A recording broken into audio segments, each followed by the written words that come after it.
How did early humans perceive the night sky, and what stories did they tell through the stars? In this episode of the Midnight Academy, we'll explore this question with Bernie Taylor, a renowned naturalist and author whose groundbreaking research connects ancient mythology, astronomy, and human history. His work has provided deep insights into how prehistoric cave art and celestial knowledge have shaped civilizations across millennia. From the detailed carvings of prehistoric caves to the monumental structures of Gobekli Tepe and the ancient world, we'll see how these societies were influenced by their celestial observations. Stay tuned for a thought-provoking conversation that challenges conventional perspectives and opens our minds to new possibilities.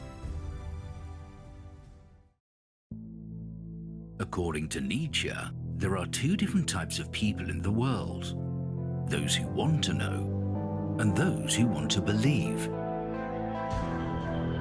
You have arrived at the crossroads of mind and matter. The Midnight Academy with Dr. Heather Lynn. Thank you so much for being here today. It is so great to speak with you finally. I've been looking forward to this interview. Heather, thanks for having me on. Thanks to the two of you. I see a head there in the background, which our audio listeners can't see. So there's three of us plus the audience in this episode. Thank you. Do I have a view that's The like skull in your the background. skull in the background? Oh my gosh, no kidding. No one's ever referenced that. I've been waiting for somebody to pick up on that. That just shows how astute you are, because seriously, not one person has said, look with that skull in the background. And I'm going to tell everybody it has a name.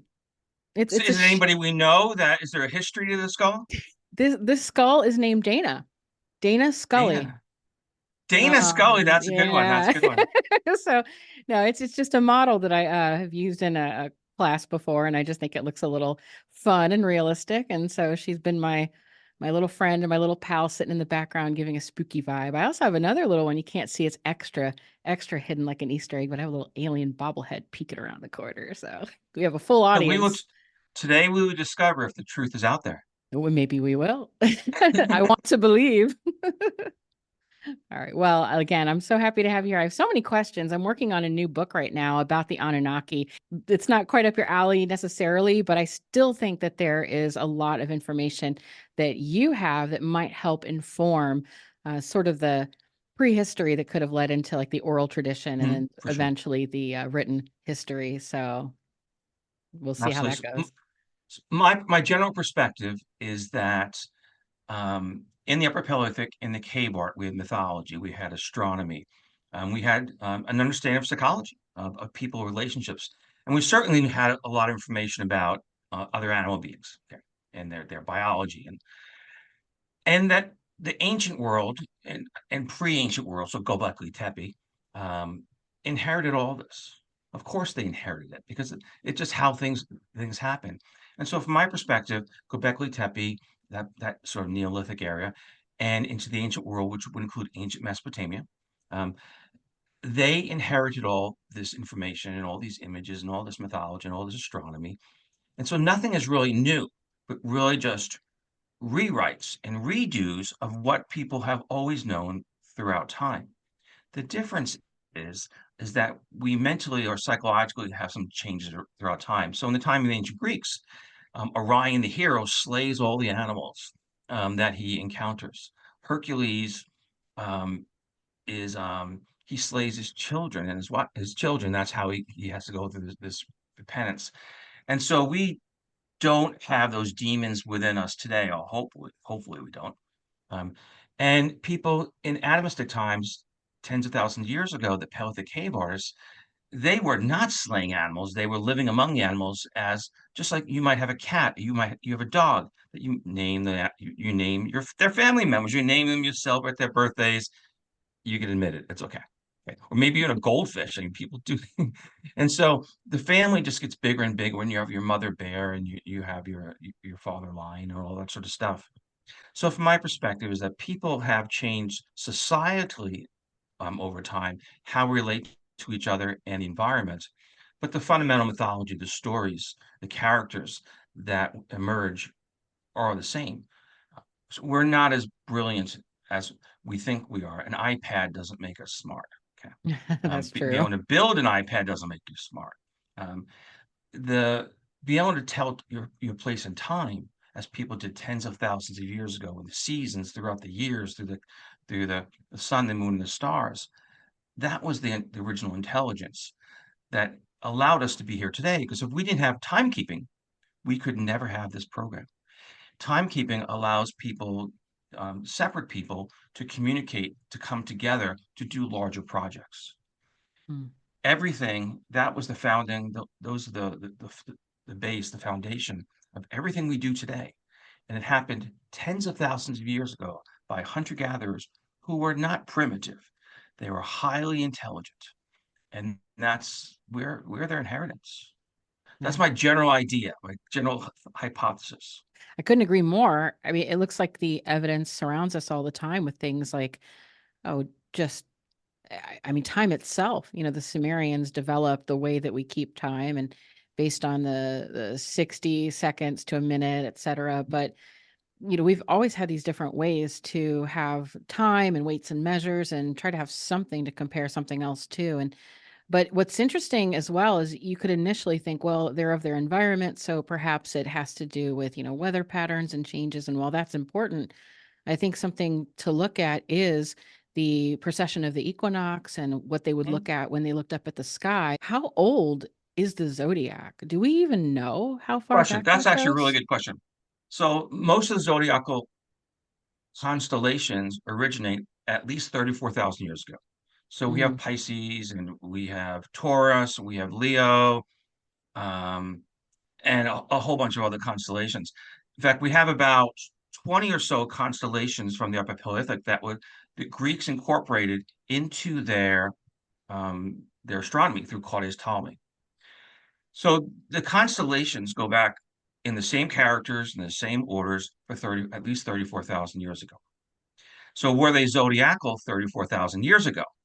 And the mm, answer is they weren't perceived that way. In fact, um, they had many more constellations. And the reason that they had so many more constellations, that if you have a man next to a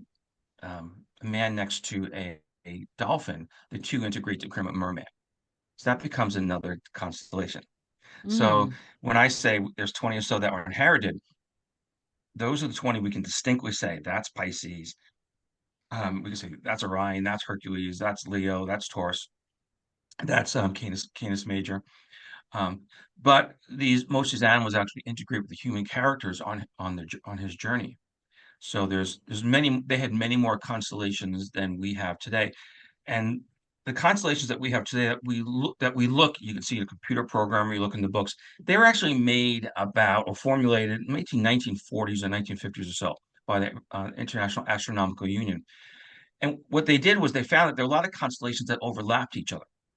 And that didn't work very well for science, because you designate, beta something in Orion. Well, if beta something in Orion is also in Canis Major, it mixes up the science. So the constellations that we use today were reformulated, 1940s, 1950s or so.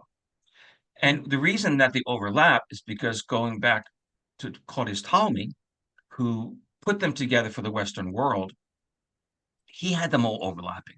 So he didn't have them separated by, everything. All these are Orion stars, or all these are Taurus stars.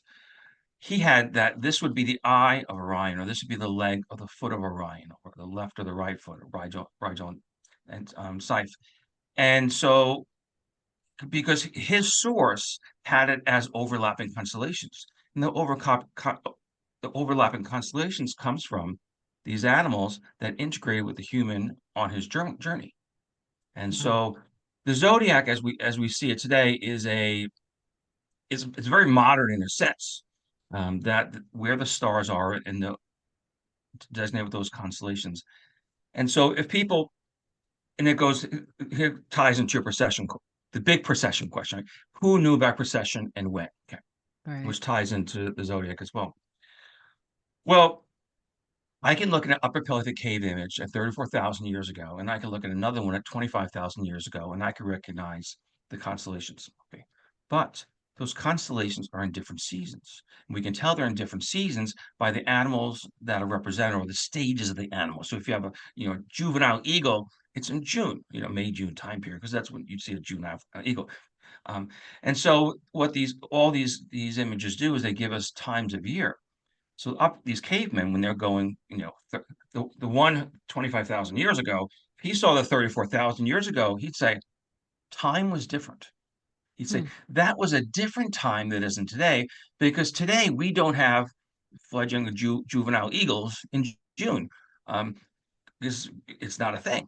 And so people throughout the Ice Age would have definitely recognized that there was differences in time and differences in time based on the animals that are depicted in the images, because they're just not in the right seasons. So if we today went back and looked at, actually I saw it, I said, well, this doesn't make any sense to me, because this is a December constellation, and I'm seeing this in June. I'm seeing this as a June animal. That's what it is. And then I realized that it's everything was in a different time. And then what I could do is I went to astronomical program called, I use Starry Night Pro, Pro 8, and I can actually redial back time, and I can see where those constellations are in those seasons at that time to verify, in fact, if the Upper Paleolithic images were correctly dated. And in fact, they are. So the archaeologists dated the panel, and I can use the astronomical program to match, using the archaeological dating, how that fits with this astronomical images based on the Starry Night Pro 8. So if you're somebody, say, 30,000 years ago, and Yeah. you are looking up at the sky, is this is because if you're looking up at the sky now, this seems like a very basic question, but I really want to make it clear, especially because I think a lot of people who maybe don't dabble in this at all or read about it, they may be curious about looking up at a constellation in the sky and saying, I'm supposed to see a bear here, but I don't see a bear. So, they don't necessarily make a perfect outline of what it is that they Correct. claim to be. So how is it that the people, say 30,000 years ago, would look up at the sky and say, yeah, that's a bear? Was it just oral tradition? Roger, and you just asked $1 million question. It's the kind of the secret to the whole thing. This is the secret sauce in McDonald's. It There's something besides mayo and ketchup, right? What is that secret ingredient? And the secret ingredient was they didn't find the constellations in the night sky. In fact, I give a lot of presentations to professional astronomers, and every program someone comes up to me and says, this is someone with a PhD astronomy, doing it for 30 years. They say, I don't see the constellations in the night sky. The truth is, because they're not there. They're not there. The animals aren't in the night sky. Okay. So where does it come from? So initially, people saw pareidolia just as we do today. I'm going to give you an example. This is a North American example. The Lakota Sioux from the North and South Dakota, the Black Hills region, they would ceremonially travel around the Black Hills of South Dakota, starting from around the vernal equinox, and it would end at the winter solstice. And at each mountain or at each geological formation, they saw pareidolia. And the Seven Sisters were, of course, the Pleiades. And they would stand at a certain place, and they'd see the Pleiades, they'd see these peaks, 7 peaks, Harney peaks, and they'd look up at the sky and they'd say, oh, those are the Pleiades. And they had a story about young girls of the Pleiades in the night sky that matched what they had in the mountains. So the Pleiades were not first in the sky; they were first by the mountains before them, those peaks. Okay. But again, the Lakota Sioux had some inheritance before them, right? Lakota Sioux didn't emerge from the earth of South Dakota. The end of their journey at their Sundance, was the final place, and they would look at Devil's Tower, which they called Bear's Butte. And everybody knows Devil's Tower. It looks kind of like a tree trunk. And their narrative was that a bear created those grooves in Devil's Tower by chasing children up into the sky, and that their hero character raises up the butte into the night sky. And if you stand at a certain place at the winter solstice, and you actually along the ecliptic, you would see Gemini rising behind Devil's Tower. So what came first? Was the constellation? Of course, the constellation stars in the night sky, but their observance of it could not exist of Pleiades being those peaks, 7 sister peaks, and Gemini being Devil's Tower,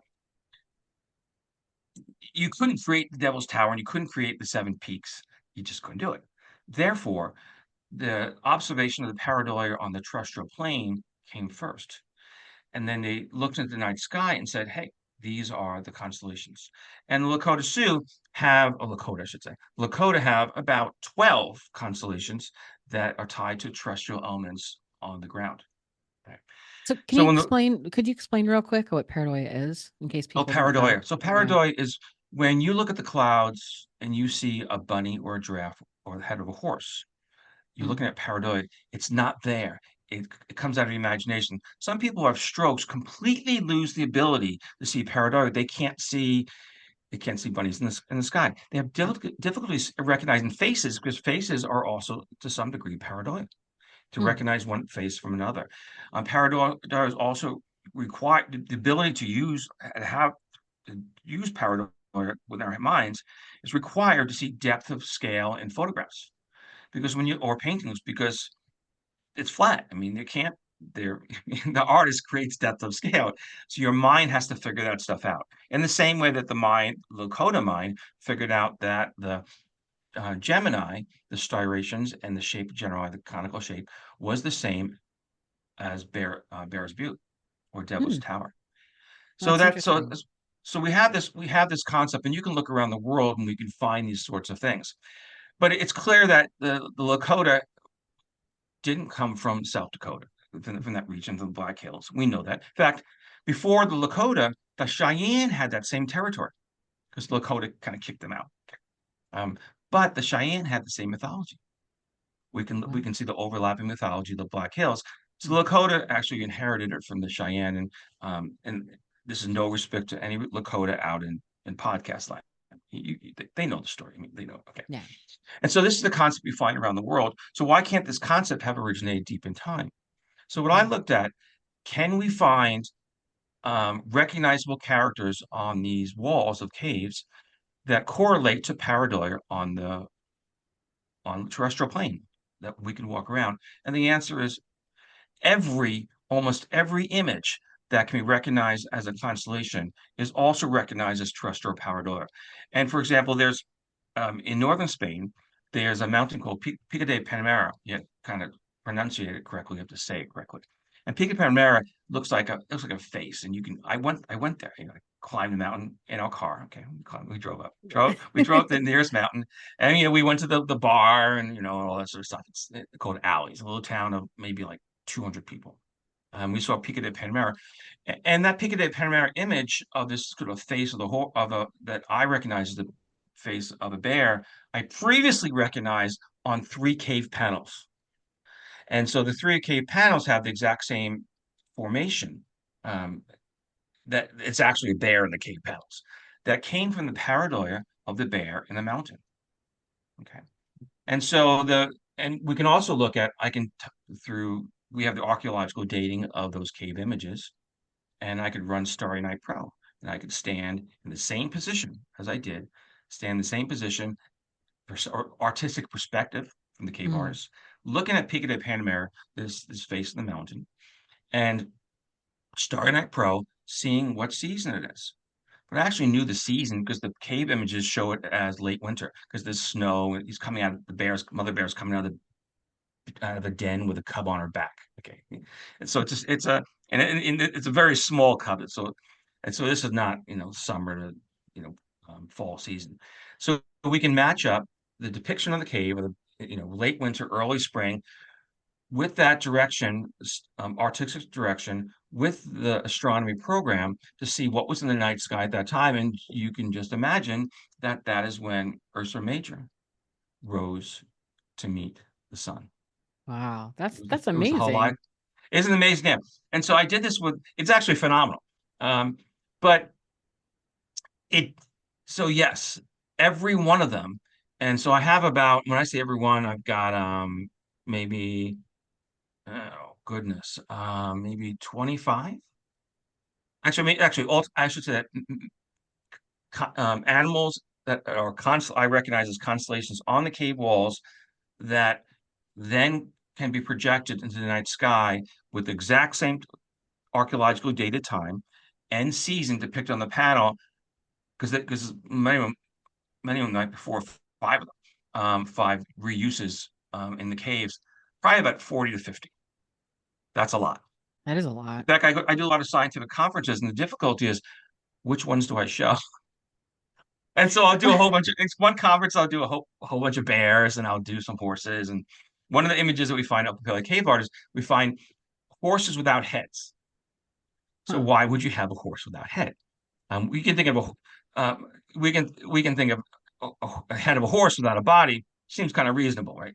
But why Mm. would you have a horse with a head? It actually turns out it comes again from a mountain, in a mountain northwestern Spain, and we can see the same lines on the Pelican cave images as the sort of the irregularities in the mountain that formed the body of this horse, and the horse is of course Pegasus. Wow. But those weren't even originals, just as the Lakota is not original because they got it from the Cheyenne. These Upper Paleolithic images with these mountains in northern Spain are not originals either. None of them are originals. The concept was even deeper in time. It was in Western North Africa and in the Strait of Gibraltar, or it was the Gibraltar, the so-called Rock of Gibraltar, which isn't really a rock. It's a stretch of land. It's a stretch of lines. It's probably about a mile long, and you can find a series of animals on one cave panel. Let's say five, six cave animals on one from one panel in Paradoir on the stretch of the Rock of Gibraltar, and they are the same animals and the same constellations as we have from the Greeks, the same order. That's And amazing. so the original ones were not in northern Spain for sure, because in northern Spain you have one animal, you have one mountain, right? Mm. It's just like the bear in the mountain, or the horse in the mountain. But in the stretch on the stretch of the Rock of Gibraltar, this mile long stretch, we find multiple. Um, and so that was the source, because you can't make up multiple. You can go around the mountains and you can find something that looks like a bear or something that looks like a dolphin or something like that. You could find redos of these things over horses fairly easy, but you're not going to find a bunch of them in the same stretch. And then the other two places we find, three places we find these. One is Mohassen, which is the largest mountain in Spain and Iberian Peninsula. And another one is Jebel Toubkal, which Jebel Toubkal is the highest mountain in Morocco. But we don't know that by Jebel Toubkal in the Western world. We know it by another name, Atlas. It's Mount Wow. Atlas. Okay, it's the rationalization why all these animals are on this other place, Jebel Toubkal, Mount Atlas, is because they had a Medusa, the gaze of Medusa, turned them all to stone.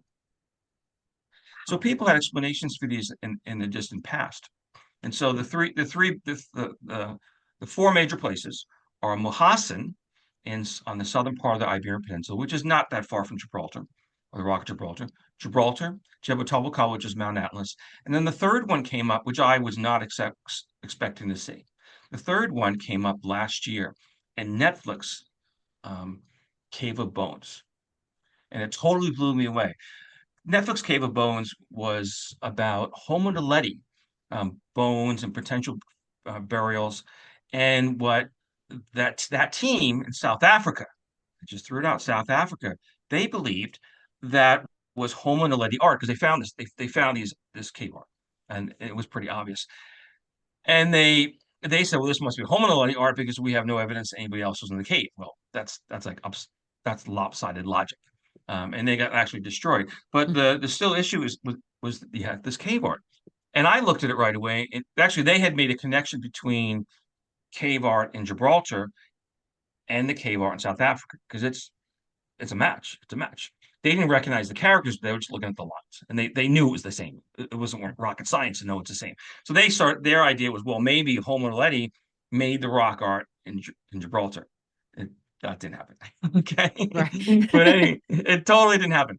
And the reason Homo naledi died off 220,000 years ago in South Africa, and the cave art in Gibraltar in a cave was was about 36,000 years ago. And so Mm. anyway, so the story by this cave art and these constellations and this Paradoy narrative is that people had been communicating from South Africa through the Iberian Peninsula 34 to 36,000 years ago. And there was Hmm. an animal that shows on these images that I have in the Iberian caves, and it's a giraffe. Um, and there's so why would there be a giraffe in Europe? Well, you can just swim across the Strait of Gibraltar 3 hours, and at that time you would have seen giraffes on the shoreline of Morocco. And so when I was working on the book back in before Ryan back in 2016, identified the giraffe, and I was working with someone who's a wildlife biologist. In fact, his name is George Sheldon. He's the world's foremost wildlife biologist. No one would dispute that. George was the mentor Jane Goodall and others. So he has street credibility. Hmm. And George said to me, he said, that's a Maasai giraffe. Well, Maasai giraffes, the giraffes in North Africa that we have today, they're not Maasai giraffes. I mean, Maasai giraffes are from Masai Mara down in South Africa, in the southern part of Africa. And so we thought that, well, maybe the Maasai giraffes had migrated, had a greater range at that time, and came into North Africa. And we just left it there. Hmm. But then what happens with this Homo naledi image that pops up in South Africa? It's got the giraffe. And it has the same giraffe in the same order and the same north, south, east, west. And actually, the neck goes south, and the same as these these images I have in Iberian Peninsula. I said, "Oh crap, that's the same giraffe." And not only was it the same giraffe, but I also there's bears and there's other animals that are in the same they're the same positions locationally to each other, and their heads point in the same directions locationally to each other. So it's a copy. One of them's a copy of the other, something like that. But these people knew each other and they had the same map. And I identified that I could then identify. That was the only constellation I couldn't identify in my original work going back for years. And I figured it out because in South Africa, they still use the same constellation for the giraffe. And it's the Southern Cross. Because the giraffe is never, in these images, there's never one giraffe. It's a juvenile which crosses over the head of the mother. The necks and the heads Oh. cross. And that made the Southern Cross. Oh, The Southern wow. Cross goes directly south. And so that identified that this kind of freak, find in South Africa filled out my final constellation. There was something very interesting about the South African Homo naledi find, or Cave of Bones, attributed to Homo naledi, is that site was being excavated for about 8 or 9 years until Lee Berger, who was the head of the project, lost some weight, could fit down the chute. Okay, that's the story. And he's the one who saw the rock art. So for all those years, people walking right by at the entrance at the bottom, people walking back and forth. And Lee Berger sees this and says, "Hey, um, that's rock art." And they bring over the cameras, the Netflix cameras, they take film with all that stuff. And that was the last time, to my knowledge, that Lee Berg had been down there, um, and it was the last shoot on the last day because he lost his weight. He actually got stuck in the chute, and they weren't sure if they're going to get him out. And Oh, God. what happened to Lee Berg was kind of interesting. Is he had sort of this he had a moment where he's come totally stressed. He has sort of a vision quest sort of thing, and when he sees the image, he actually sees it sort of sparkling and floating. Hmm. Um, and he wasn't on drugs. He wasn't on drugs. But what he did is he had an experience that's fairly common when people under stress.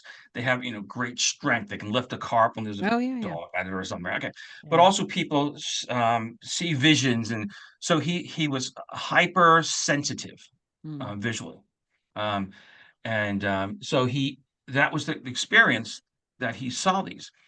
And he attributes to all kinds of things. He says that he sees it like a Queen's Gambit moment, which is also on Netflix, when she sees the chess pieces up in the ceiling. Okay, okay. And Yeah. whatever. But so what's important about that story and all these other cave stories is that people had been walking by these images for a very long period of time. So his was 8 or 9 years ago. In the case of the images, the Gary disc, we have all these constellations 10 meters across panel. People had been walking past that since about 1915, 1920.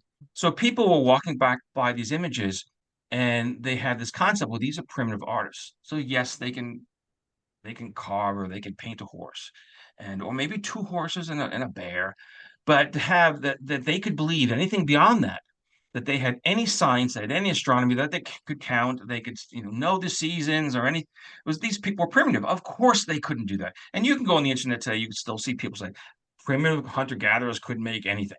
Right. They couldn't have It's made Gobekli ridiculous. Tepe. Right. Yeah, 100%. I mean, it's it, just, it, it- how do of people think course. that still? So we can look at the Lakota in the Mhm. Black Hills, and we can see we have the astronomy from the Lakota.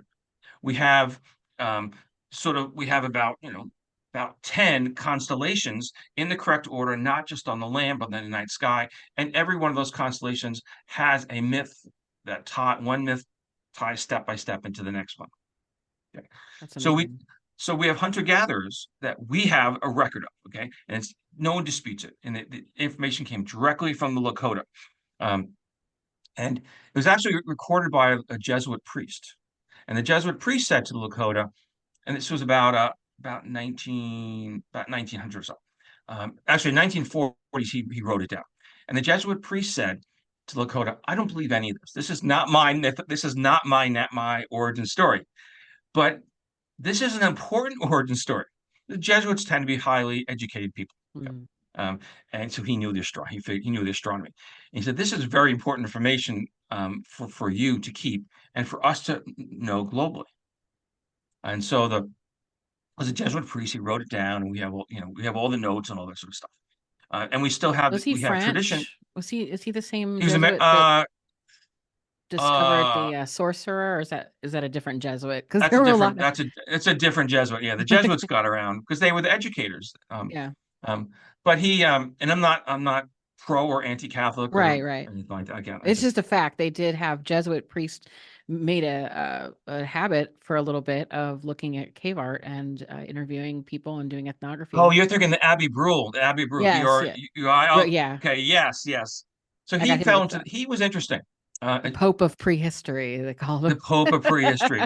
So he was one of the problem primitive man people. He saw some of the same images that I saw because he has my eyes are pretty good and I have figured out how that was done. Hmm. He figured it out back in 1910 because I can see what his drawings of what lines he kept in and out, and he kept a lot of the evidence. He kept a lot of the easy lines out. Okay, he knew. Yeah, Okay, so what he said was that cave art must be some sort of hunting magic. yeah. When he knew, he saw all these avianoid, these Birdman characters. He saw them. He Mhm. couldn't have missed them. But he didn't want to talk about that because that would tie spirituality into Upper Paleolithic, Yeah. into these primitive cave art people, which was not the narrative that was accepted religiously or by these semi-quasi religious governments at the time, both in Mm. France and in Spain. Mm. Um, so we ask this question of who owns history, who owns prehistory? Is it at the Henri Brule, the Abbey, who who misled in his interpretations? No question about it. He was good. Um, or is it the governments that he pandered to? Yeah, I always wondered about his role in particular and some of the roles of the Jesuits. Again, I'm not anti anything. I was raised Catholic, so I have no room to speak on that. But it is interesting to consider what bias did they bring to their discoveries and what was their intention. Were they trying to snuff out any kind of spirituality, or were they maybe ignoring things just because they were unable to see the things correctly because they were so religious or spiritual, or was it nefarious, or what is it? But it does deserve going back and taking fresh eyes and looking at these things. In his case, See, you it was do. completely nefarious, Oh, absolutely it's nefarious. completely nefarious. It's Okay, well, completely. we're I have no trying to doubt get about it because I've looked at his images. I've compared them to the actual panels, and he's they do look really pretty. good. What he picked up, he picked up many more lines than I did, but he missed big obvious lines. So the Lots by omission then, huh? by oh absolutely by mention. Like There's no question about totally. it. Okay. No good. So so what happened after the Henri Brule? Well, he worked uphill cave art. He worked in both Spain and France. Spain has become a secular country. Okay. Mm. And in the 1990s or so, Jean Claude, who was, I think he was like the minister of antiquities at the time, he brought forth an argument that it was shamanism. So we're talking about spirituality. Okay. He says this is, and he called he called the cave people Homo spiritualensis. Mm. So because it was the French government had gone secular, he could have that conversation. Where Wow. Spain had a different history. Spain had a civil war between World War I and World War II. And Picasso's side lost, let's put it that way. Okay. And General Franco's side won with the assistance of the Spanish Catholic Church, who had their narrative. So until this day, the narrative that comes out of Spain is they count horses, they count ibex, this one is more beautiful than the next one. This cave has more horses than another one. We look at the ages, total legitimate, and they look at artistic techniques. There is no discussion of spirituality. It does not exist in Spain because the Spanish are they're still stuck in this Franco alliance with the Catholic Church, and they don't mix up science and spirituality. So it's very scientific to say this is a horse and that's an ibex, and this cave has more horses than another one. No question about it. When you start um, discussing about, well, that horse has a man attached to it, and that's where the Greeks got their centaur from. It's like, whoa, that's a different story.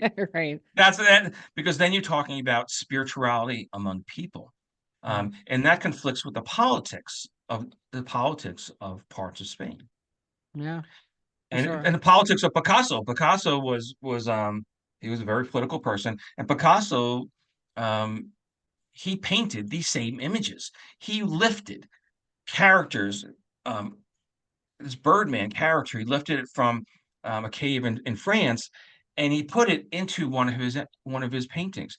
The central horse in Guernica with its head turned came from an Upper Paleolithic cave image. He lifted entire scenes.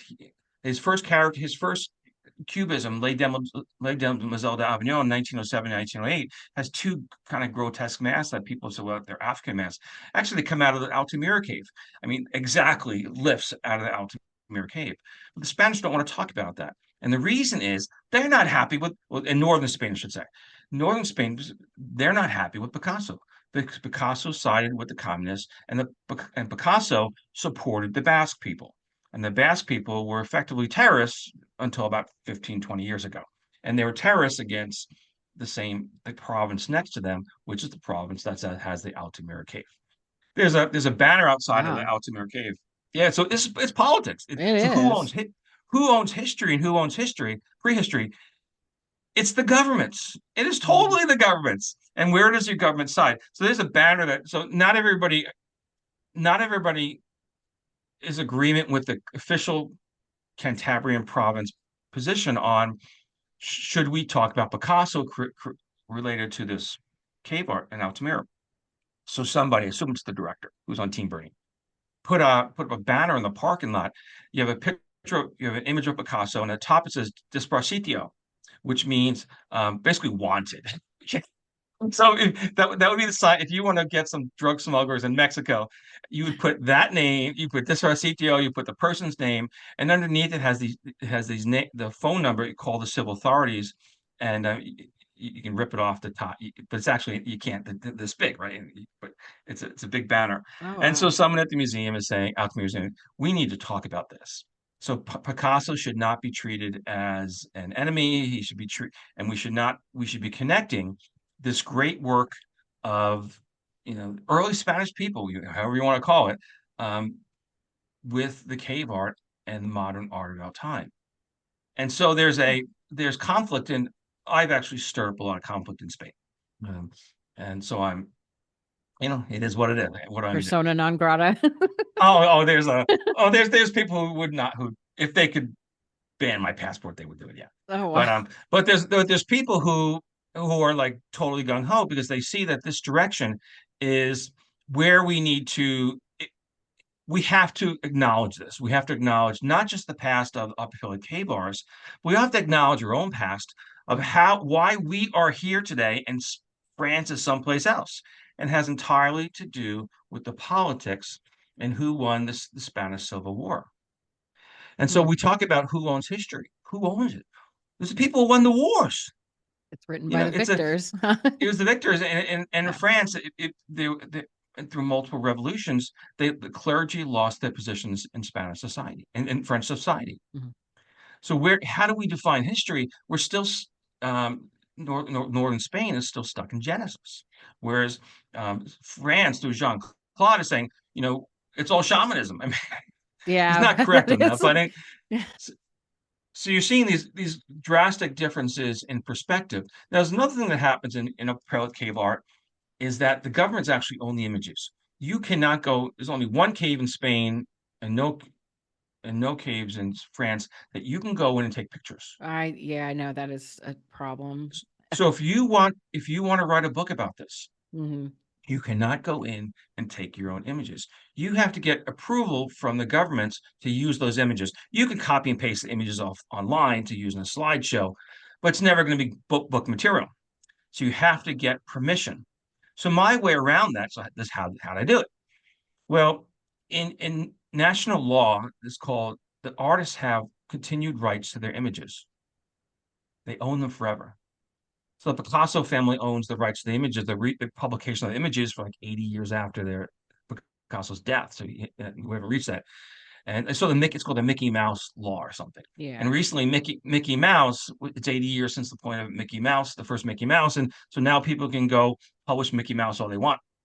And so the photographers, I paid the photographers who took the original images. And I paid them for rights to do anything I want to do with them. I can't resell them. But I can use them for any purpose that I want. And the photographers are happy as heck because they got paid off by the governments, a long time ago. So Yeah. they got repaid again. And so that's the workaround. Wow, that's a lot But of that's creative thinking. yeah, so people complain about Zahi Hawass in Yeah. Egypt all the time. Hawass, there was another Netflix unknown series, and it was called The Lost Pyramid. And Zahi Hawass tells his story growing up as a child and hearing about all these great white people who made all these great discoveries in Egypt. And from a child, he says, I was determined to make sure that Egyptians made these discoveries, and they became a great Egyptian archaeologist. And he tells that over and over in the narrative. Zahi Hawass is not against other people's. He's not against Graham Hancock. He's not against Robert Schoch and the rest of them.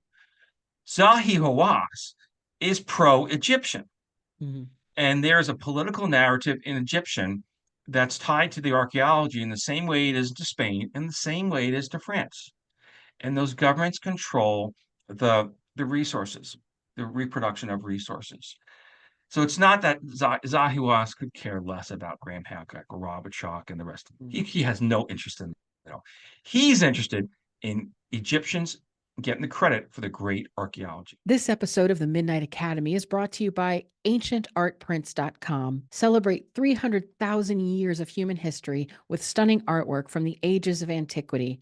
Ancientartprints.com brings the past to life with their collection of carefully curated prints from each corner of the ancient world.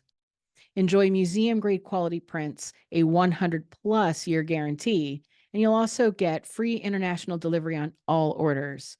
I have my piece in the studio. It is amazing. The delivery was so fast and easy, and it came in beautiful condition. It's a great company. They stand by their product, and I would not endorse something that I wasn't 100% behind and that I didn't myself use. Use code MIDNIGHT10 for an exclusive discount of an additional 10% off your first order.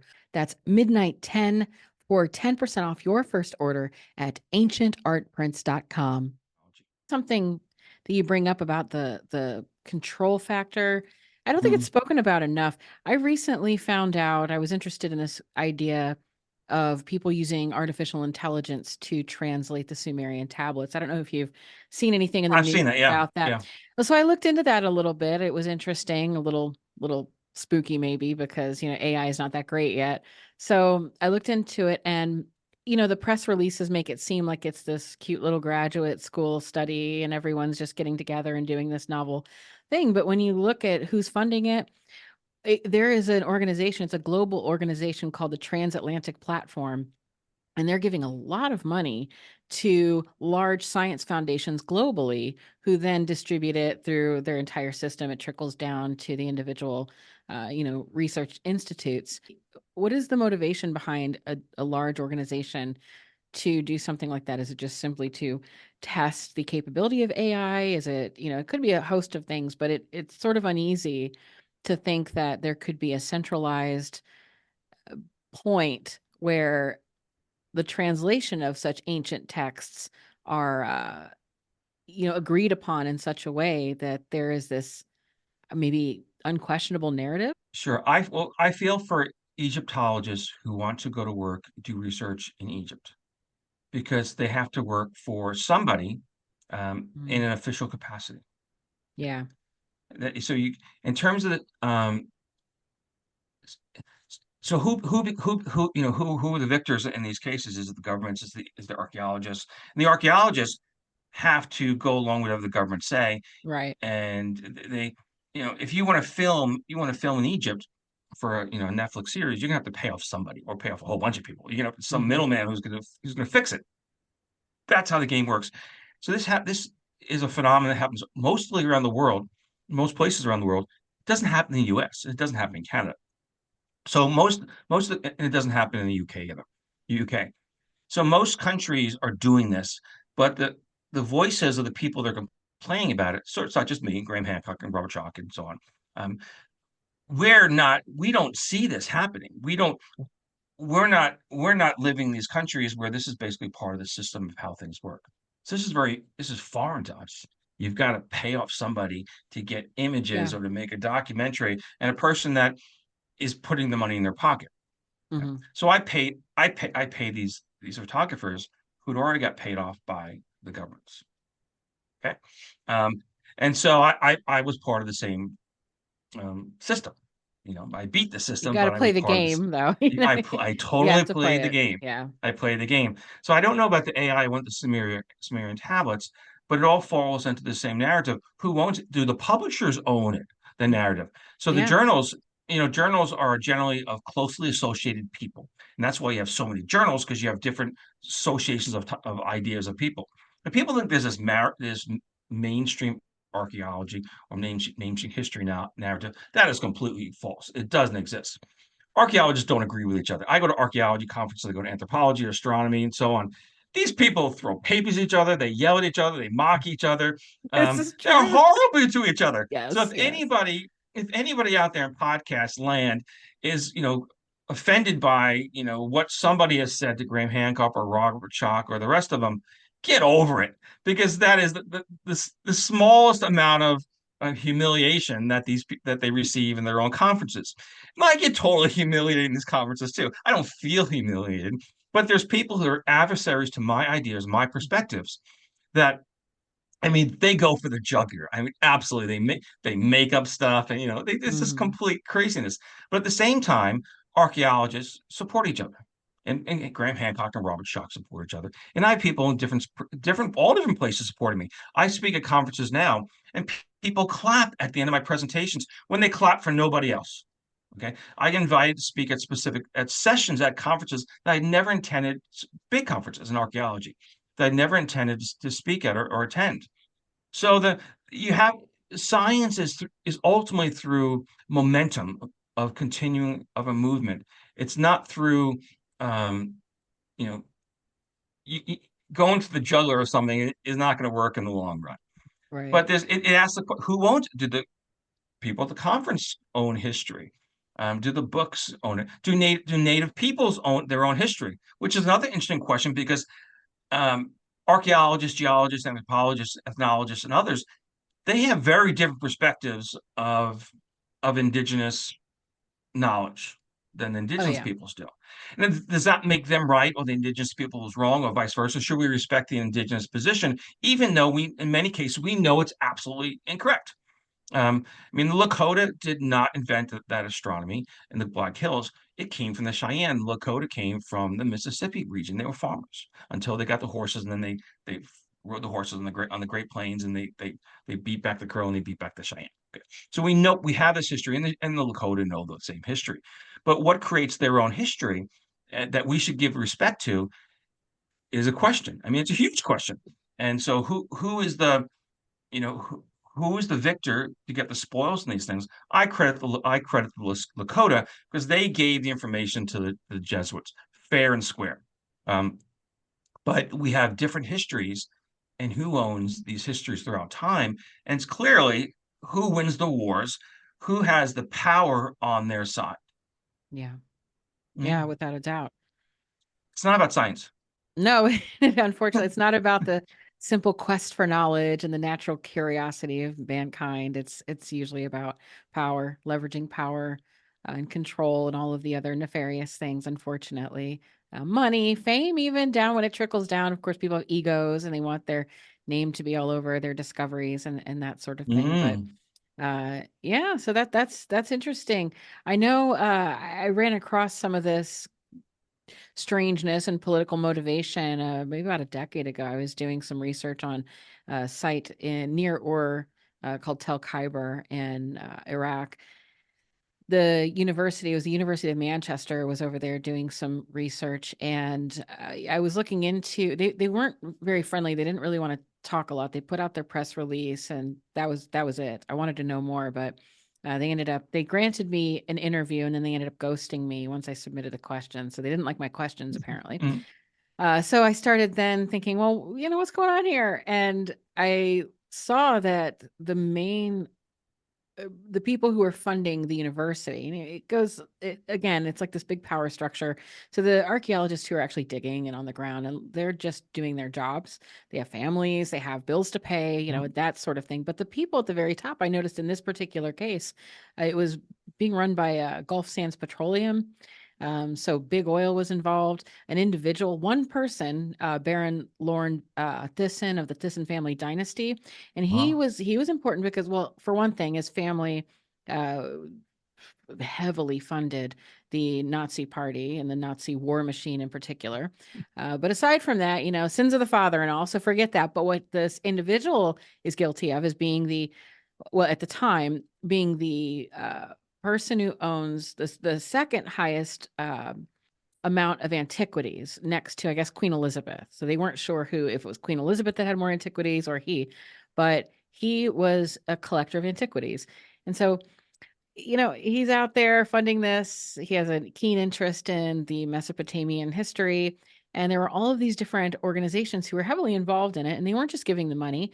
They were being, the reports that came back after the research first went to Gulf Sands and those individuals. And so it's a way, it's something that happens, but it didn't sit well with me. And so I, wrote a little report about that and pushed for transparency so that the public could know what's going on. Public has the right to know, and the individuals, the Iraqi people, should be more involved and have a right to know.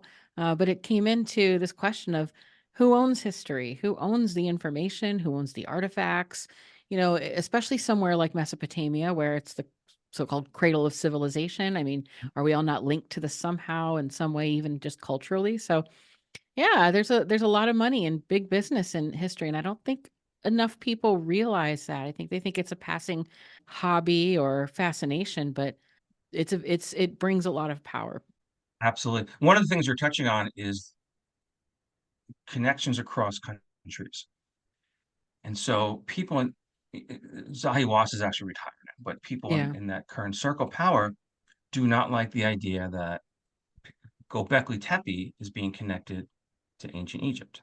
I've heard that. I've heard Okay, that. Why is that? it's their own nationalism because Egyptians created their own material.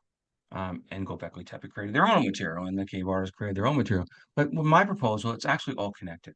So when you look at the Anunnaki in ancient Mesopotamia, the characters. So you have a man that is a bird. You have a man that's a fish, right? We have the exact so the merman. He's the merman. That's the we have these characters going deep. We have these in Upper Paleolithic. We have the merman and we have the birdman. Not we just don't have them once. We have them many times over and over again. And they are constellations. Um, and so what Hmm. happened is that people in the ancient world and people from Gobekli Tepe, they had connections to these caves across time and space, and they borrowed the iconography. They recognize, many of them recognize the constellations, but they borrowed the iconography and they said, "Wow, this is a bird man. You know, we see something in this too." Now they might not, they may have never met the cave people. They could have been hundreds or thousands years after, but they recognized that iconography said these are great gods of the past.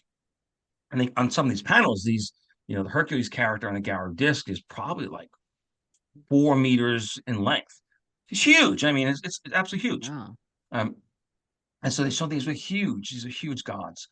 And so they took these characters and they put them on their most precious monuments. So I would say that at Gobekli Tepe on Pillar 37, you have the so-called vulture stone. The vulture, it's not a vulture because vultures don't have round heads. Well, that character has a round head.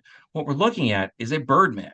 You're looking at a man or a child who has put the beak of a raptor on his face and has put on a um, wings. Okay, wings of sorts. Because the wings actually do not fit with the size of the beak either. And so that image comes from the Upper Paleolithic. The people at Gobekli Tepe did not invent that. And we also find with that image is that it's northerly faced. If you look, you're looking from inside the circle D, closure D, you look out across that would be northerly. We have the same orientation, the same constellation with Hercules um, in the Gower disc, and it's northerly. And the Hercules character overlaps with a bird that he takes on the guise of an eagle. So Gobekli Tepe and the pillar, so-called vulture stone, is really shamanic type of figure that has taken on the guise of the bird. I would actually use animistic because Yeah. he's integrating with it in an animistic sense. He's taking all the strengths.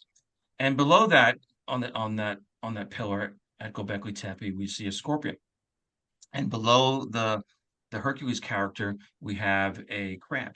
This is the same thing. In Greek mythology, Hercules battles with a giant crab that he kicks to the other side of the sky that becomes Cancer, and is replaced with Scorpius.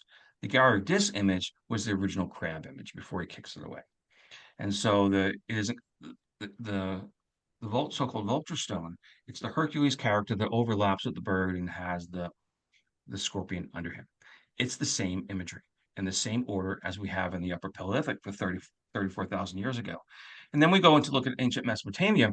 We find the birdman, we find the Hmm. the fish man, the merman, um, and we have the same. We have the same characters that they didn't invent, but they invented their own mythology because they were different people. People in ancient Mesopotamia, they were agriculturists. They were not um, animists. I mean, Right. they didn't think that, maybe they had a cat which chased away the mice, and maybe they had a dog, but they didn't think that the lion was their uncle and the lynx was their cousin or something like that. That was not Mesopotamian thought.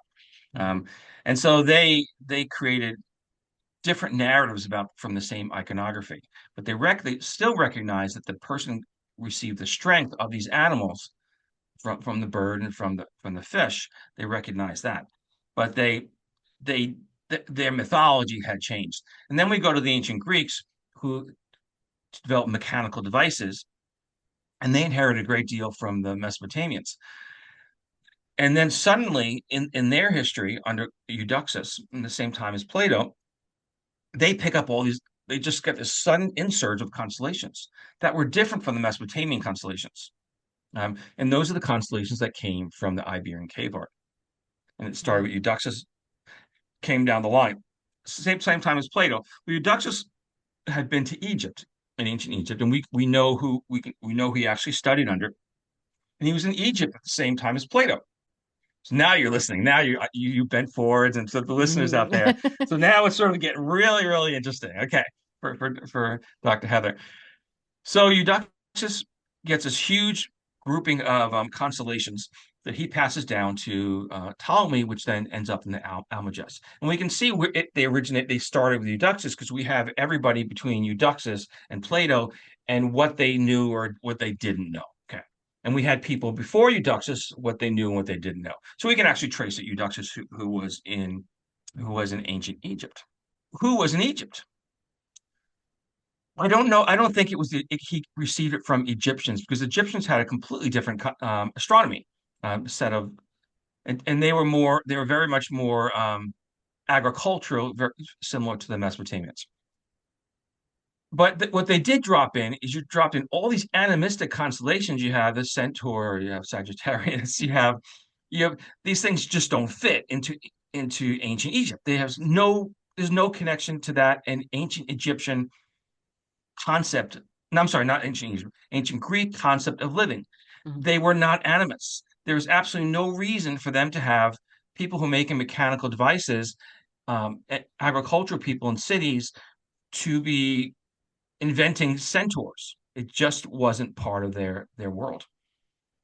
So where did it come from?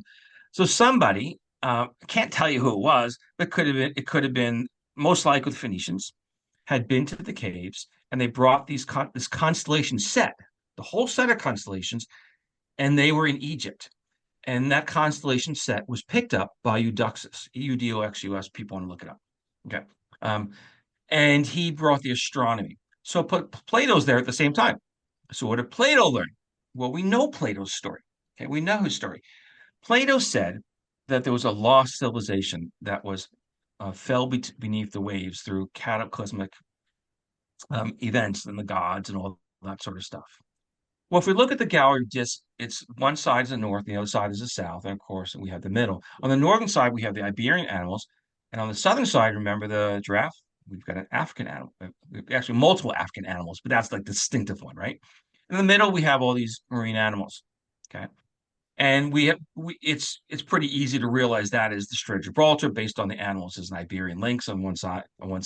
They knew it was Strait of Gibraltar. Okay. Okay.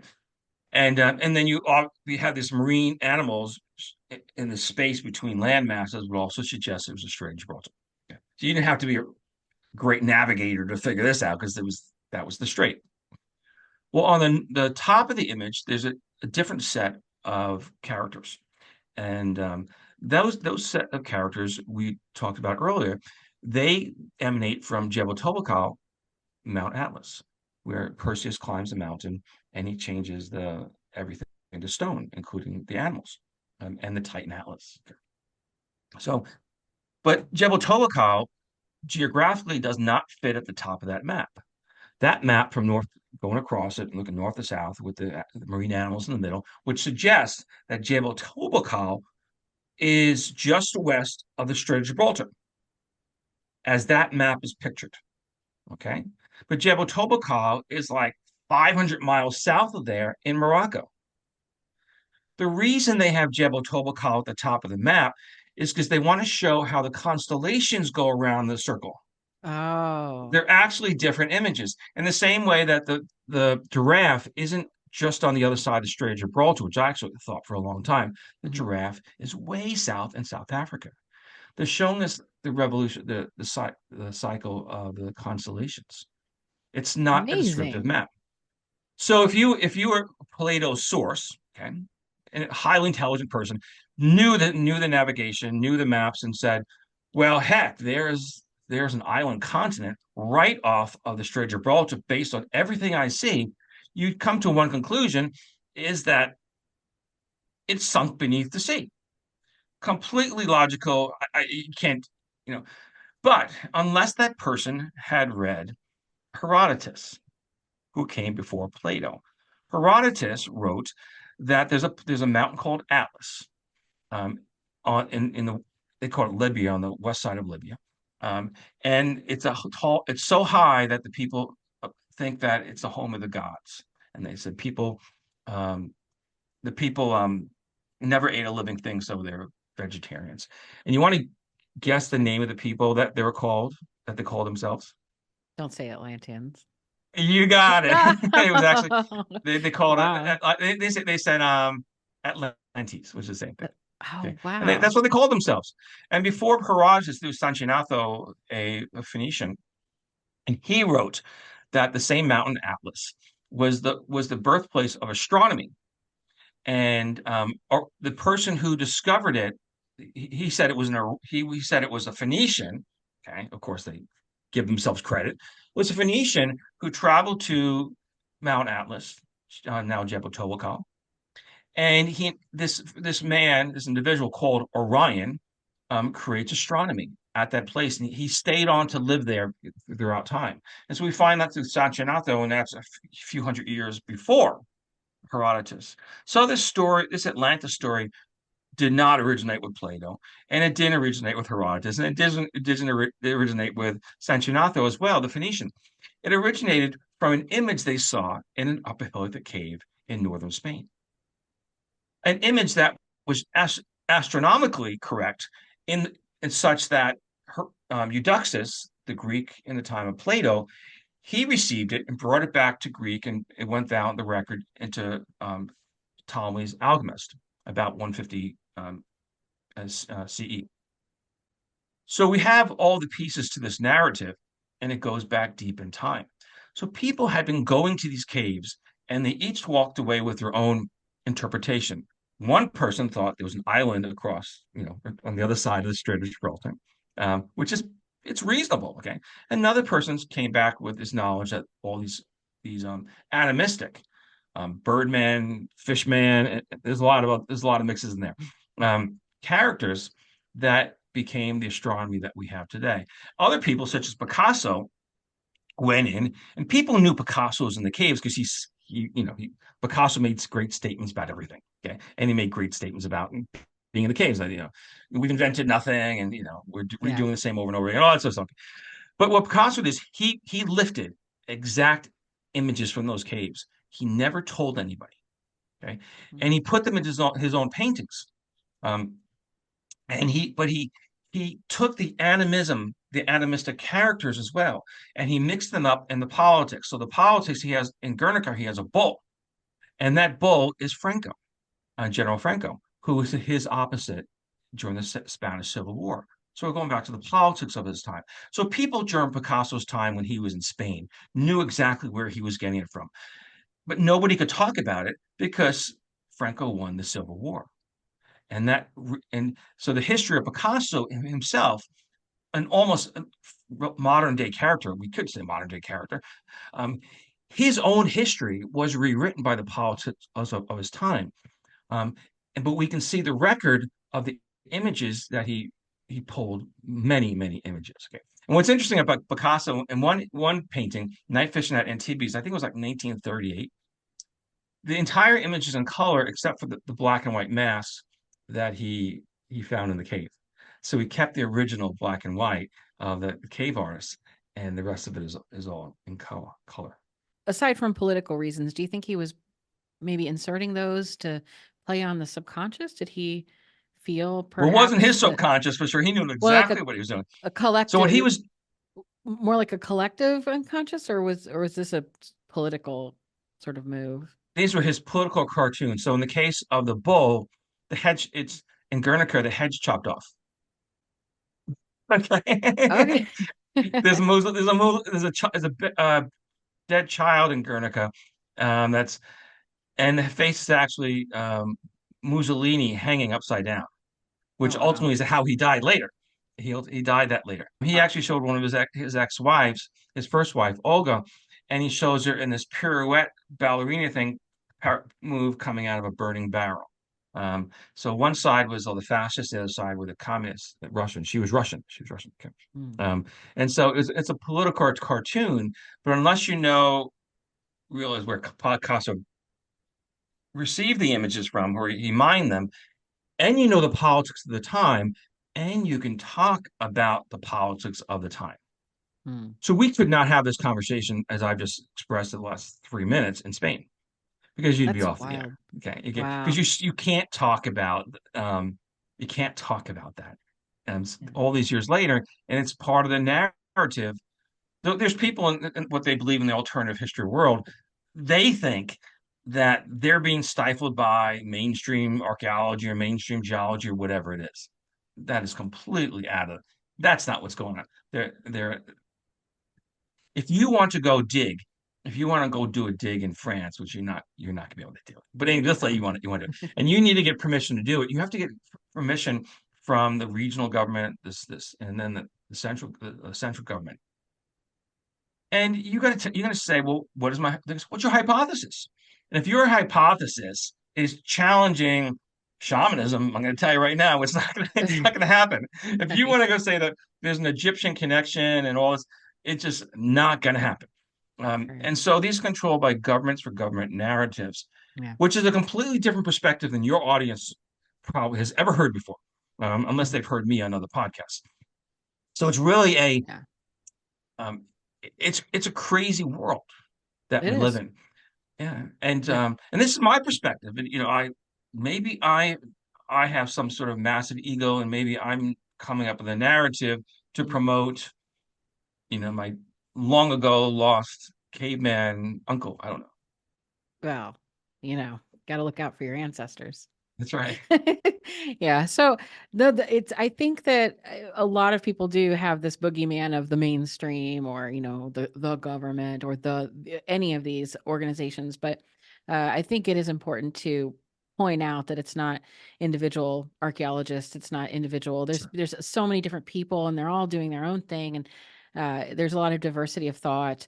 It is, when it comes down to it, always who is giving the money, who has the power, who has the ability to say Mhm. yes or no. Like, I want to research this. No. Okay, well, why?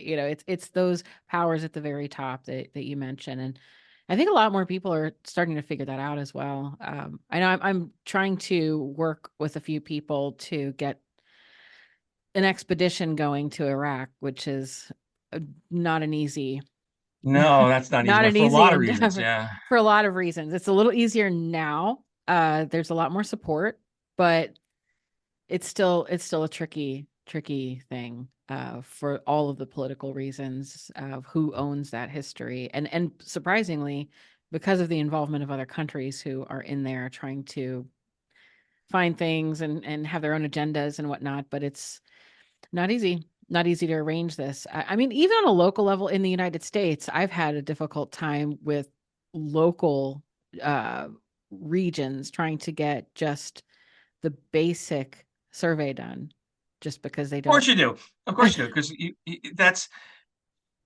it's not as strong as it is in the rest of the world, Right. but you have to get permissions for public lands. You're not going to touch tribal lands, but for public Right. lands for sure to dig anywhere. So unless you want to go buy some land, you're not, or someone's going to, some farm rancher is going to say, "Hey, go for it." You know, Yeah. you're not. It's not going to happen. Now, I said I'm not anti-Spain. There's a lot of people in Spain who are supporting me, and especially the person who put the sign up with Picasso Despacito, Mhm. the banner in the parking lot. But there's archaeologists who support me, and there's a lot of art historian people and artists who support my work. Um, but it will probably never become, in my lifetime, it will never become an official narrative in Spain. But archaeologists love to hear me in conferences, and anthropologists and prehistorians, and they love to hear it because they get to hear a narrative that they don't hear anywhere else. Yeah. And it's not like totally they see the images, and I do every slideshow I do at a conference is I'm running 50 to 60 slides. Hmm. So they see the story. Yeah. And they're people clap and they invite me to more conferences because, and if I was doing work in Egypt, it'd be the same thing because Egypt is not going to give them all the information, all the complete narrative that they want to hear. Egyptians do not want to hear that, not from a nationalistic standpoint. They don't want to hear that there were people there before the Egyptians, that people came across when the Sahara was green, people were traveling back and forth, and when the Sahara dried up, that all those people out in the desert, many of them landed in the Nile, and that there was great knowledge of spirituality and other things before there was in Egypt. They do not want to hear that narrative Yeah. because it's not a pro-Egypt narrative. Yeah. It has nothing to do with the alternative people, so-called alternative people, and their relationship with whoever. It's entirely about the politics of the then, the now, and it sure as heck ain't gonna, we're in 2024. People are still arguing about the Spanish Civil War. People still arguing about the Lakota and where they came from, which is, you know, the reservations. People, this is a never-ending story. But what we can do for our part is when we do have information, whether you and I or people out there in podcast land, is you can do an interview, you can put information on YouTube, you can write some sort of white paper to put in an academic edu. You can put it out there for other people to find, because you do not need to get Zahi Hawass's approval to write about Egypt. I do not need to get the approval from the Spanish government to to show images and publish images from the caves. Um, and I don't need to buy into the shamanism argument to talk about French caves. You can do that because we have the media, we have the power among individuals and collectively to put our perspectives out there in a logical way that is that makes sense, and other people in Mesopotamia, people who do Mesopotamian work can do the same sort of tie-in research. No, It's it's a all one wonderful story. time. It's a great Yeah. time because we have this access to knowledge, most of it free as long as you have internet connection, and we can share our findings. And I think a lot of it has been breaking through. I mean, more and more people are open to these ideas. Whether or not they become the accepted, sanctioned narrative is a side question. But if there's enough people and researchers on the ground who are open to different ideas, well, that's at least the start of a parallel system. But yeah, I've noticed that over the years, a lot more people are open to at least discussing things. There's still those hardcore Flint Dibbles and naming names like that. So But no, he's he's he's a actually different story. great. He's an interesting situation. Um, he's he's defending his issue, which I think is wrong, by the way. His issue is that archaeologists should only tell the story of archaeology. That's his perspective. Yeah. Okay. It's Yeah. not what other people say. And so he goes around he gives presentations online, you can see them. And he says, he says, if we give up archaeology, then they'll walk over us, and we as archaeologists will lose our jobs, and nobody's going to listen to us. So he's doing the same thing Zahi Hawass is doing. He's trying to protect a turf that from my perspective, and a lot of other people's perspective, including archaeologists, don't agree with. Because in archaeology, if you look at a paper, most archaeology papers, the names of them aren't archaeologists. You maybe have one, you have a geologist, you might have a DNA person, you have a bunch of anthropologists. And so this concept of trying to protect archaeology is just for the archaeologists to claim the voice of, it's completely absurd because archaeology is a multidisciplinary subject. And archaeology actually falls within anthropology in North America, and in Europe it falls within prehistory. And so you got history people mixed in there too. Yeah. So this whole idea of archaeology against the world, or fundamental archaeology against the world, is completely absurd, because archaeologists don't even agree with archaeologists. This is true. And they don't agree. And then you have people from many different spaces speaking in those archaeology circles that they're not archaeologists. And the newest or the greatest potential for archaeologists is not by digging the ground. It's through working with DNA geneticists, DNA people. That is clear, and they know that. Yeah. And so they hire DNA people to come in, geneticists to work in their departments to teach classes, because that's the generation forward. It's not through trials in a meter square pit, which is really hard work. I've never done it. I never want to do it, and I have great respect for all these people that do it. But it's the science has changed, and he's got to go. He's got to go get a job or something. Right. Instead of Yeah. complaining about other people, he needs to do better work on his own part to make a reputation, as opposed to complaining about the notoriety of other people, because I that's not, you don't, agree with that. that's not how you move forward, and that's his personal I, stuff. I think his actual work in what he does in terms of the science is pretty solid. I think where he goes wrong is the delivery, the attitudes, the philosophy, and all of the things that you pointed Yeah, out. Very divisive, very yeah, not collaborative, to say the least. And he just sure. reminded me of all of the archaeologists I've worked with and the, professors I had, just that same attitude they tried to instill in me that I thought, I'm not seeing it because while archaeology indeed uses scientific tools and methodologies, it's still a qualitative endeavor. You still have to infer, you have to make connections where there may be spotty evidence, but there seems to be this push in a direction to say no, it's the science, it's science, and but there's a lot still to uncover and discuss. Just because you find something and you can run an analysis on it and get some, data, there's still a story to be had. What is the story? Is there a story? Like where, and if you do have a story or you're forming a history of something, well, then right there, it's not quite so scientific. While there are methodologies, of course, in history to try to approach it in a scientific way, more or less, it still relies on the interpretation of a fallible human being.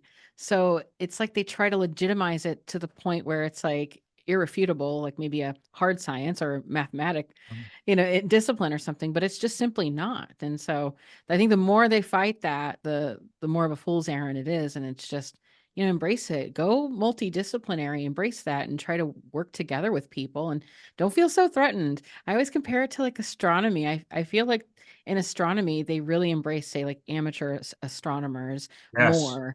And look Hmm. at all of the things that it doesn't just because there's some amateur astronomers who are watching the night sky and figure something out, but because they have the love of it and they get something named after them, that is not at all threaten the jobs, the livelihood, the reputations No, of astronomers. It's just ridiculous. So I think that archaeologists should take a page out of the astronomers playbook there in that regard. absolutely. I've been to a lot of astronomy clubs and am involved. And there's your typical astronomy club person is male, over the age of 50, and has a physics or mathematics background. Yeah. So they had this technology for a very long period of time, and they're very, very good at it. Yes. And they read the journals, they write papers, and they're in some other engineering type of job. Um, and this is an ability that they have, and they're incredible. Hmm. Absolutely. But there's. I hope that Flint Dibble finds peace in life, We wish somewhere in him the life, and best. yeah, wish him the best. And Yeah. but his perspective has no bearing on other people's work, because in conferences nobody cares what he says. I mean, he's not in the room. Um, he's- so that perspective is really about defending archaeology Yeah. that doesn't even agree with his the path of archaeology is not what he says. And It's in a yeah, in a hopefully free system, the truth won't need that sort of defense because, as they say, the cream rises to the top. So put it out that's what there, happened to him. put that out there, and let people decide for themselves. And I think, most people are pretty discerning and they can figure out maybe not the ins and outs and the details, but they know when they're being told a lie or something completely far fetched. And those who don't know and they really just buy into all of these other like far fetched ideas, you weren't going to convince them anyway. Let them have those thoughts and move on. It's just, I think, clinging so tightly to this reputation and this ego driven world of archaeology is not helping anybody. And I don't think it's helping archaeology as a discipline and how it's being seen. It's terrible PR. I mean, it's just like, it's Okay, not so looking good. it's not archaeology as a discipline. It's Mhm. people as a people, because you can go to Yes, yes, any whether you can go to of biology course. spheres or you go into whatever, you're going to find the same people, Yeah. and it's about human nature. It's about ego. Kellogg's does not promote post cereals. It doesn't happen. No. It is a thing, right? They don't say, "Oh my God, they got a better cereal. Let's tell the world, and we'll drop our Fruit Loops." Um, it doesn't work that way. So it's about human behavior. So Yeah. it's nothing wrong with archaeologists. I'm not totally not an us versus them person, but it's totally not about archaeologists. It's about archaeologists being people, astronomers being people. and biologists being people, and podcast people like us being people. We're it's about people, and It but is. we have risen through the top today. To The cream has risen, and I'm going to put everybody out there in podcast land. Dr. Heather became attentive one time, like super attentive, always attentive, You super got me. attentive in this program. It's when I started talking about the top of the Gallery of Discs and the Jebel Tobakal, the mountain they called Atlas, that Hercules climbed to meet Atlas and Perseus turned to stone, and that it was in front of what is obviously geographically the Strait of Gibraltar, and Yeah. it's no longer there. So I think that I might have been Dr. Heather's moment today. Like, I think so. I'm fascinated with the Atlantis, this idea of a pre-flood, antediluvian, that whole thing is just really captures my imagination, especially because hunter you hear, gatherers. oh yeah, especially because you hear so many people claim that, you know, I guess this one bothers me, this claim that early people weren't able to get around, much in the world. And I just don't think that's true. I think maybe it was not as easy, obviously, but ideas spread and things happen. And so, but there's Sort some, of. Okay. So we're going to step back time and space in terms of what people. So Upper Paleolithic people 34,000 years ago did not have ships. Okay. They're Mhm. walking on land. So people would say, well, it's an awful long way from South Africa, the home of the Bloody Caves, to Gibraltar. Well, it is for you and I because we're not Right. we don't do that, okay? But there's a woman, she's alive. Her name is Fiona Campbell, and it's Fiona FFY, as for the spelling. And Fiona walked around the world. And when I say walked around the world, it's actually it's like continental. She walked from Cape Town, South Africa, to Algeria. Okay. Wow. And she did it in less than 3 months. Okay. And she walked around all the continents. So she walked across Australia, across Europe, and North Oh, America, all that's that sort of so stuff. fascinating. Okay. And Wow. she wrote multiple books about this. And I'm a fan of Fiona Campbell, and she's a fan of mine. She contacted me after I wrote Biological Time back in 2004. And she said, I love your work. I'm going to live this. And the book Oh, is about that's so how to live cool. in the rhythms of the plants and animals and by the moon and the sun. And she said, I'm going to be the first one to do this. And I think and I didn't look her up. I didn't Google her. I think Yeah. she sent me an email. And I said, this woman is nuts. And Right. and so 2 years later, she sends me a book that she'd actually did it. That she had to spend a whole year living the rhythms just as Native Americans had did in the past Oh by the my sun, the moon, and gosh. the stars. And she then went on to start a school, which she still has, to teach people how to do the same thing. So if you can Fiona FFY, and she's wrote multiple books about walking around the world. But back to the story is that she walked from Cape Town, South Africa, into Algeria. It took her 3 months, and there was a revolution somewhere in the middle there, so she had to like step back, which included in this three Jeez. months. She probably could have done it in 2 years or something. So this idea that places are too far to travel is not real. Right. The Saharan Tuareg, the so-called blue people, walk over 1,000 miles each year in the Saharan desert on foot, and they stop for weeks along the way. And so we're talking about the Sahara, which is an extremely harsh environment, and these people they're in tents and camels and all that sort of stuff. So people navigated across land. They did not need to have. They totally didn't need to have ships to do it. So how did these ideas such as Lakota end up in the Americas? Okay, the astronomy. Well, we can go where the Gallery disc 34,000 years ago, people came into North America, let's say into proper, below Canada, 18, 20,000 years ago. I mean, no one's going to debate about that anymore. Okay, so it's all pre-Clovis. It might be 22,000, something like that. Mhm. Well, that's still 12,000, that's actually 22,000 years before the Gallery of Discs. So we had this data set of astronomy and navigation by the sun, the moon, and the stars 22,000 years before people came into North United States proper. And we had that information not just in Iberian Peninsula, but we had it in Western North Africa and Morocco, Jebel Tobacco, and we had it down to South Africa. So people were traveling back and forth between South Africa and the Iberian Peninsula at least 34,000 years ago. was probably much longer than that, but we can date it through the cave art 34,000 years ago. And we have the maps to show us. We have the terrestrial pareidolia. We can look. That is the dolphin that they started with. That is the bear. We have all these pareidolia along the way, and then we have the constellations that they traveled by. They Wow. did it over land the same way as Fiona Campbell did, and the same way as the Saharan Tuareg. So navigation is a very important concept. So then you're asking the question of navigation from Greek times. How did the Greeks come up with the navigation? Okay, which is the map, and where did the Piri Reis map come from? Which is the one that Graham Hancock and friends always talk about. Okay. Right.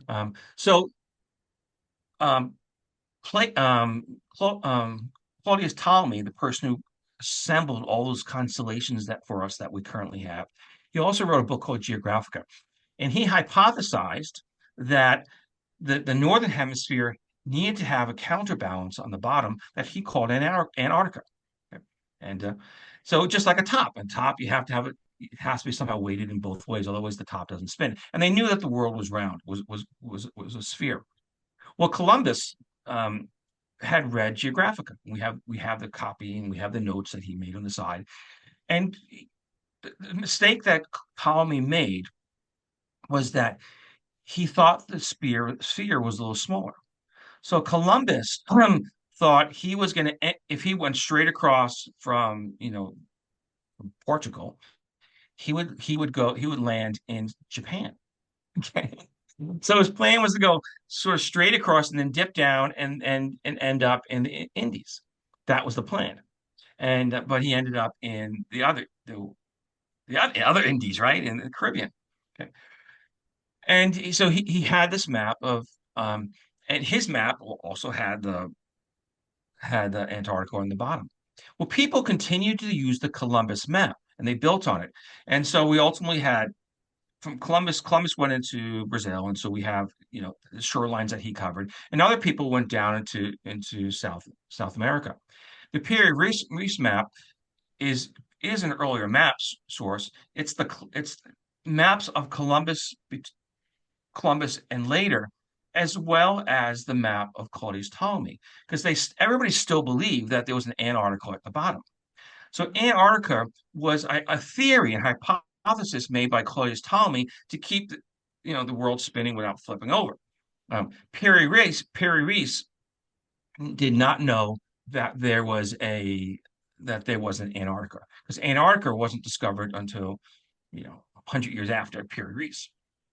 So people have had this narrative out there that the Piri Reis map is based on maps from the Bronze Age when people allegedly had ships that were going across the ocean, and they found Antarctica, because Antarctica, no, without a question, is on the Piri Reis map. But it was from the hypothesis. What's interesting about the Piri Reis map is that South America actually connects to Antarctica, because it wasn't until I think it was 40, 50 years later that people had actually gone around South America. And then the maps from that point there was a body of water between Antarctica and South America, because I think it was the Drake expedition that did that. Yeah. And so then we had South America on both sides, and then a map that went to actually what were the Indies. So the Piri Reis map is a very important map in the history of navigation, because it carries on traditions of other people at that time who, by the way, had the same map. And it carried on the tradition of Claudius Ptolemy in his Geographia, where he hypothesized that there was an Antarctica. The same Claudius Ptolemy that put together the Alchemist, which has all these constellations that both come from the Mesopotamians and from the Upper Paleolithic cave art through the Egyptians, and it was passed down the Eudoxus to him. So what is so important about you look at Ptolemy is he did all this incredible work 2,000 years ago. And his work was based, the constellations, 100%, were based on earlier people's work. People were inheriting things throughout time. I've invented nothing. I've discovered absolutely nothing. Picasso was mining these caves. People long before me had been to these caves and walked away with the astronomy. So I'm retelling a story, someone else's story. we have a podcast saying we have electricity. Someday there will be no electricity. Someday, there'll be Maybe some soon. catastrophic events. It's going to happen. I'm not a catastrophist, but it will happen. And in the time, people will go back. People will lose. They'll keep the mythology. They'll see things in the night sky, and ultimately they're going to lose that. And then they're going to go back to the caves, and they're going to do the exact same thing I did, the Uh, same thing that the ancient peoples did, and the same people from Gobekli Tepe and before them. They'll go back to these caves, and they're going to see it, and they're going to say, "Well, that looks like a bear." They're going to remember Ursa Major. That looks like a bear. That must be Ursa Major, and that man there, that's obvious Orion. And then we see the horse there. We know. Then we have these other constellations. These are odd because the man integrates with the fish. He's a merman. Well, where the heck did that come from? People will be refining these same stories, and our great descendants, yours and mine, maybe around that campfire, and there might be a comet coming across the sky, and from that comet, just a wind that comes into the fire pops it up, and a voice comes from that fire that says, "But who was the one? Who is the most important one?" And the answer will be Dr. Lynn, Dr. Heather Lynn, it will the not podcaster be. It who will put certainly this not all be. together for us Nope, not at all. That's a in the final fiction. flame from the comet. And that the final podcast around the fire. Yeah. No, not at all. This is just a blip in time, but a blip in time that I'm so happy I was able to share with you, because this has been very eye-opening and enlightening and answered so many questions. And I think that, the audience probably very much appreciates some of the background on, things like the zodiac, because it's part of our daily lives, even if we're not interested in, say, astronomy or that, but we're all familiar with our zodiac Mhm. sign and that. So it's Sure. fun to understand maybe a little bit of how ancient that is. And it's fascinating that we share these same myths. And I wonder too if, in the same way that we see physical faces and animals in things, and we tend to do that, if we then bring in that story too, like I guess the monomyth as well. Like, we just Yeah. seem to have these same stories, the same archetypal figures, and maybe we just are bound to keep repeating that story no matter what. And so maybe we'll always have some sort of a zodiac when the big EMP happens. And if there's any of these survivors out there, and if we all were lucky enough to get our gold bars and storable foods and we made it, then we would be going back into the caves for shelter, and we will find what's written there, because it's just everlasting, really. I mean, it persists. And so the story begins again. Yeah, and I'll have to reach out to your friend who has walked around the world. I'd love to have her on. Yes. That's amazing. How amazing Yeah. is that? But British. Actually, Scottish. She's Scottish. Yeah. maybe I have heard of. So You'd think that she's before our time in okay. terms of our Yeah. active time in these spaces. Yeah. Wow. Yeah. Fiona Campbell. Feet of Clay is one of her books. Yeah. Oh, I'll have to look that up. I'll have to read that. That's fascinating. So thank you for sharing that. Thank you for sharing everything. You do such great work, and you straddle the line between the so-called mainstream and the so-called Mm. fringe. And I think you pull it together nicely. And I think that's where the truth lies. So thank you for bringing some truth to this podcast. Dr. Heather, perfect. We'll do it again. All right. Thanks. Anytime.